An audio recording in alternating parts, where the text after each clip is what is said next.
کبیرہ گناہ کرنے والا جہنم میں جائے گا، معاف کر دو، اس کا قانون، اس کی رحمت ہے۔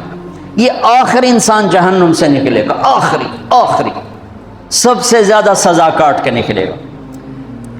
جب وہ جنت کے دروازے پر اللہ تعالیٰ اس کو نا اوپر لائیں گے، یہاں ایسے آ جائے گا، یہ پیچھے دھڑ، پیچھے کمر کو آگ لگ رہی ہے اور یہ آزاد ہو گیا۔ اب اللہ اسے دل لگی فرمائیں، اس کو ایک درجہ دکھائیں، کہے گا یا اللہ مجھے یہ نصیب فرما دے، میری کانڈ سڑ گئی ہے، مجھے وہاں پہنچا دے۔ تو اللہ تعالیٰ فرمائیں گے اگر میں نے وہاں پہنچایا پھر کوئی مانگے گا نہیں، کچھ نہیں مانگتا، مانگتا ہی بہت۔ جب وہ پہنچے گا، ابھی اس کا آخری مرتبہ آگے، تو اللہ ایک اور درجہ دکھا دے گا۔ جب اسے دیکھے گا تو انسان کی طبیعت میں لالچ تو ہے، رکتا تو ہے نہیں، تھوڑی دیر بعد کہے گا یا اللہ اے دے دے، تیری کڑی کمی ہے۔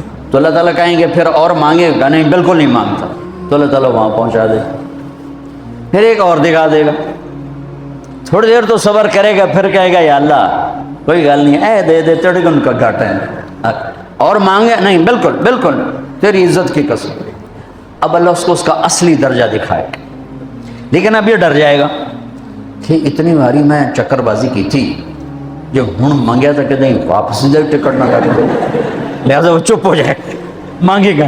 اب اندر ہی اندر وہ ڈر رہا ہے، اور ادھر بے صبرا بھی ہو رہا ہے، آدمی پیدل ہو جاتا ہے، چل کوئی سائیکل ہی دے دے، میں سورا بھی دے دے، کوئی گل نہیں، چلاواں تو صحیح۔ جب سائیکل آتا ہے تو کوئی موٹر سائیکل گزرتا اللہ صحیح ہے، کوئی موٹر سائیکل دے دے، میں بھامے سزوکی ہوئے وہ تو دے۔ جب سزوکی موٹر سائیکل آ جاتا ہے پھر گاڑیوں دیکھتا ہے، کہتے ہیں کوئی موٹر ہی دے دے، بھامے سزوکی ہوئے۔ جب سزوکی آتی پھر آندہ یا اللہ ٹویوٹا دے دے، جب ٹویوٹا آتے یا اللہ لینڈ کروزر دے دے، مقدہ تک کدا ہی نہیں آتا، ہرس و حوث، اس لیے میرے نبی فرمایا قبر کی مٹی تیرے حوث کو بھرے گی۔ جب وہ چوتھا درجہ نظر آئے گا نا، جو اس کا اصل ٹھکانہ ہے، اب ڈرے گا کہ کہیں ریورس نہ ہو جاؤں۔ اب اللہ کہے گا میرے بندے اللہ تسأل، مانگتے نہیں ہو، مانگتے نہیں، کہے گا یا اللہ اب مجھے ڈر لگتا ہے کہ تم انہیں پیچھے ہی نہ ہٹا دے۔ اب اللہ اسے کہے گا اچھا میرا بندہ یہ تو بتا، میں نے جس دن دنیا بنائی تھی اس دن سے لے کر جس دن ختم کی تھی اس کا 10 گنا کر کے تمہیں دے دوں، راضی ہو؟ 10 گنا اس دھرتی کا، آج کا نہیں، دنیا کے وہ پیدا ہوئے سائنسدان کہتے ہیں 25 سے 30 ارب سال ہے، ٹھیک، اور پتہ نہیں آگے کب چلے گئے، خیر ہن پیچھے تھوڑا ہی کام رہ گیا، تو 10 گنا دے دوں؟ وہ اس کو یقین نہیں آئے گا، بے یقینی میں کہے گا یا اللہ ربو کے ہاسا کیتی جانا، میرے نال ہاسا نہ کر۔ تو اللہ کہے گا میں ہاسا نہیں کر رہا، میں سچی مر، چل۔ اب یہ داخل ہوگا اور جب دروازہ کھولے گا اور نوکر کو دیکھے گا تو یوں سر جھکائے گا، وہ کہے گا میرے آقا کیا ہوا؟ کہے گا تم فرشتے نہیں؟ کہ نہیں میں تو آپ کا نوکر ہوں، اور میرے جیسے 80,000 نوکر ہیں آپ، کچھ تھوڑی دور چلے گا تو ایک نور کی چمک اٹھے گی، تو سجدے میں سر اپنے آپ کو سجدے میں گرائے گا، وہ پھر کہے گا میرے آقا یہ آپ کیا کر رہے ہیں؟ وہ کہے گا یہ سامنے جو نور ہے یہ میرے اللہ کا نور ہے، میں اللہ کو سجدہ کر رہا ہوں۔ کہے گا یہ آپ کے اللہ کا نور نہیں ہے، یہ آپ کے گھر کی روشنی ہے، لائٹنگ۔ آگے چلے گا تو قالین آ جائے گا، اس قالین پر کتنا چلنے کا ہے یہ زمانہ؟ 40 سال چلتا جائے گا تو تب جا کے وہ قالین ختم ہوگا۔ 40 سال دنیا کے، وہاں تو 4 سیکنڈ میں اسے طے کرے گا۔ 40 سال لمبی کارپیٹنگ۔ نوابہ بہاولپور نے انڈیا سے بزرگ کو بلوایا تھا تو ان کے لیے کارپیٹنگ کی تھی، اسٹیشن سے لے کر محل تک، تو سارے ہندوستان میں غلغلہ مچ گیا، شور مچ گیا کہ نوابہ بہاولپور نے اتنا 4 میل لمبا قالین بچھا دیا۔ ادنا جو سب سے آخری لتر لتر کھا کے جنت میں جائے گا اس کی کارپیٹنگ 40 سال، آگے 80,000 نوکر۔ میں آیا ہوں تو یہ پھول لے کے کھڑے ہوئے تھے، وہ سارے پھول لے کے کھڑے ہوں گے اور کہیں گے اما آن علی سیدنا ان نزورہ، ارے ہمارے آقا سارے جنتی جنت میں چلے گئے، آپ کدھر رہ گئے؟ ہم تو حضرت سکڑے پہ گئے، وہ کہ شکر کرو میں آ گیا جب میں نے بڑے لتر پہ۔ بڑی دلائی ہوئی ہے میری، تو کیا ختم تیرے کی فرشتیاں مار مار تباہی پھیر چھڑ 80,000 نوکر، کوئی تنخواہ ان کے ذمہ نہیں، سب اللہ پر پوری کرے گا، کھلانا پلانا سب اللہ کے ذمہ، پہنانا سب اللہ کے ذمہ۔ ہاں تمہیں پتہ ہے جنت میں قد کیا ہے؟ 130 فٹ، 130 فٹ۔ آدم علیہ السلام کو اللہ نے 130 فٹ کی ہائٹ پہ بنایا تھا، ہماری اماں جان بھی 130 فٹ کی تھی۔ یہ بات تو شاید آپ سب کو پتا ہے کہ یوسف علیہ السلام دنیا میں سب سے خوبصورت مرد آئے۔ یہ بات شاید بہت سوں کو پتہ نہ ہو کہ اس کائنات کی سب سے خوبصورت عورت حضرت حوا ہے۔ حضرت حوا سب سے حسین عورت، وہ بھی 130 فٹ کی تھی۔ جب جنت میں جائیں گے تو اللہ کے فضل سے اس قد کے ساتھ نہیں جائیں گے، یہ تو قد ایڈا سارا ہے، اور جنت کی حور 130 فٹ، تم گئے 5.5 فٹ، تو وہ جج پا کے پڑھتے ہو۔ اب اس 130 فٹ ہائٹ ہو اور ڈاکٹر یوسف 5.5 فٹ دا اندر گیا تو وہ جچی گم ہو جانا، ہو سکا میرا ہسبینڈ گیا کہ دیکھا بے پاسے سچے پاسے جولی ہے جے مغرور۔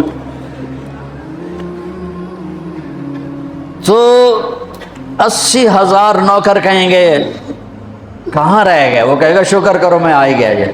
پھر جب یہ میدان میں اس کو بٹھائیں گے 80,000، ایک ہاتھ میں برتن ایک ہاتھ میں پیالہ، 80,000 ڈرنکس اور 80,000 کھانے۔ یہ کھائے گا پخانا نہیں، پیے گا پیشاب نہیں، کھائے گا لذت میں کمی نہیں، پیے گا لذت میں کمی نہیں۔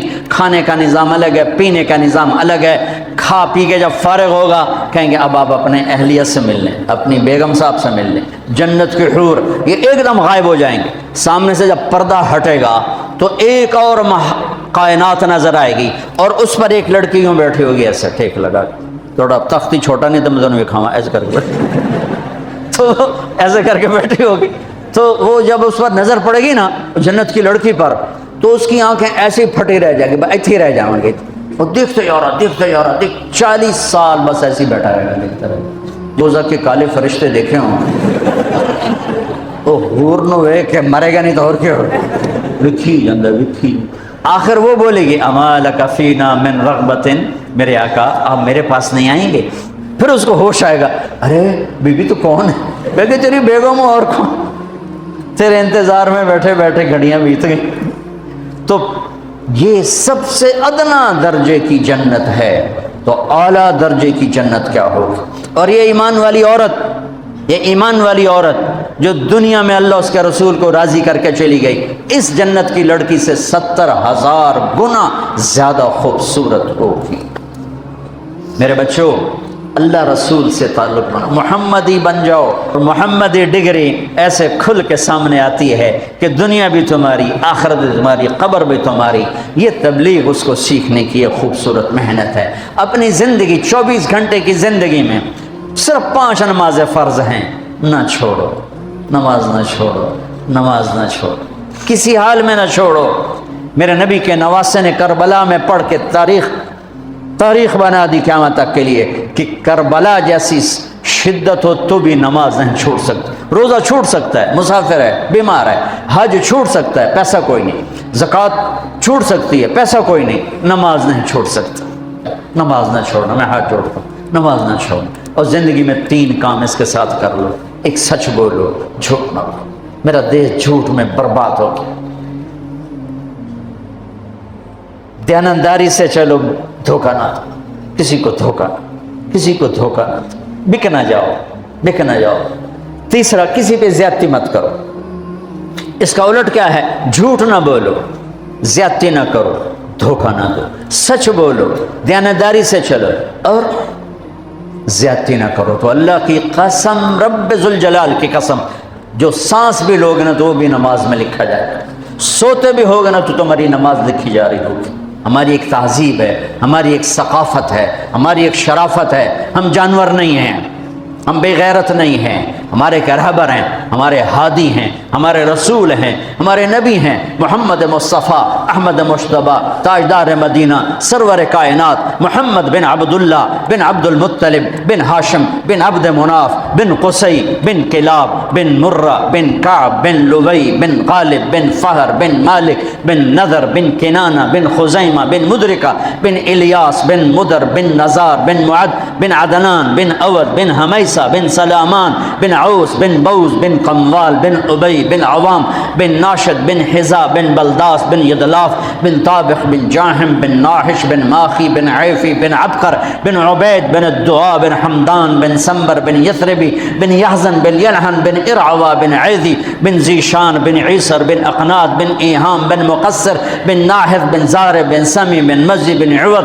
بن عرام بن قیدار بن اسماعیل بن ابراہیم بن آدر بن ناحور بن سروج بن رعو بن فائج بن عابر بن ارفخشاد بن سام بن نوح بن لامک بن متوشال بن ادریس بن یرد بن ملح الایل بن کینان بن آنوش بن شیس و بن آدم علیہ السلام.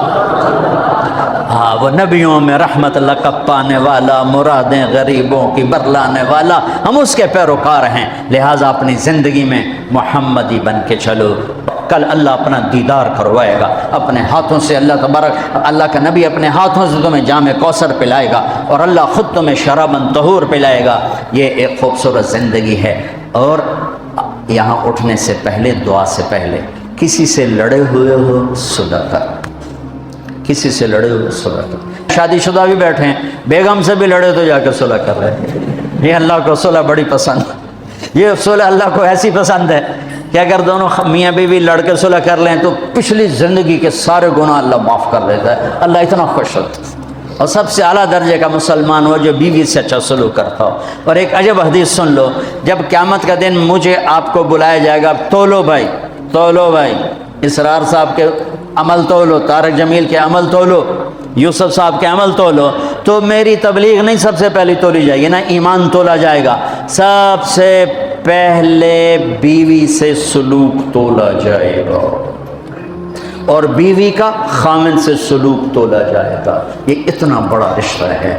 تو بہت سے شادی شدہ بھی بیٹھے ہیں، تو بھائی ادھر کوئی کھٹبٹ ہے تو منا لگے، کوئی گل نہیں، کم سوکھا ہی رہ جائے گا. اظہار محبت کرو رشتوں کو، ماں سے اظہار محبت کرو، ماں کی خدمت کرو، باپ سے اظہار محبت کرو، بھائی سے، بہن سے، اور خاص طور پر بیوی ایک ایسا رشتہ ہے کہ یہ محبت کا اظہار نہ ہو تو اس میں پھیکا پڑ جاتا ہے. باقی رشتے تو ٹوٹتے نہیں، یہ ٹوٹ جاتا ہے. اسے توڑنے سے بچانے کے لیے ضروری ہے اظہار محبت. اپنے نبی کی حدیث سنو، تم بھی گم ہو جاؤ گے، میں بھی گم ہو گیا تھا. عائشہ، مجھے جب سے پتہ چلا ہے کہ جنت میں بھی میری بیوی تو ہے تو میرے لیے مرنا ہی آسان ہو گیا. اللہ اکبر. تمہیں اپنے نبی کے الفاظ سنا، یا عائشہ انہ لیہون علی الموت ان اریتک زوجتی فی الجنہ، رواہ الطبرانی. طبرانی کی روایت ہے، اللہ کی قسم دلداری کے لیے تھا، ورنہ جو ہستی اللہ کو دیکھ چکی ہو انہیں موت کی طلب تو اللہ کی طلب میں ہو. یہ گھر کیسے چلانا ہے. اس لیے عائشہ، جب سے مجھے پتہ چلا کہ جنت میں بھی تو میری بیگم ہے تو مجھے تو مرنا ہی سوکھا ہو.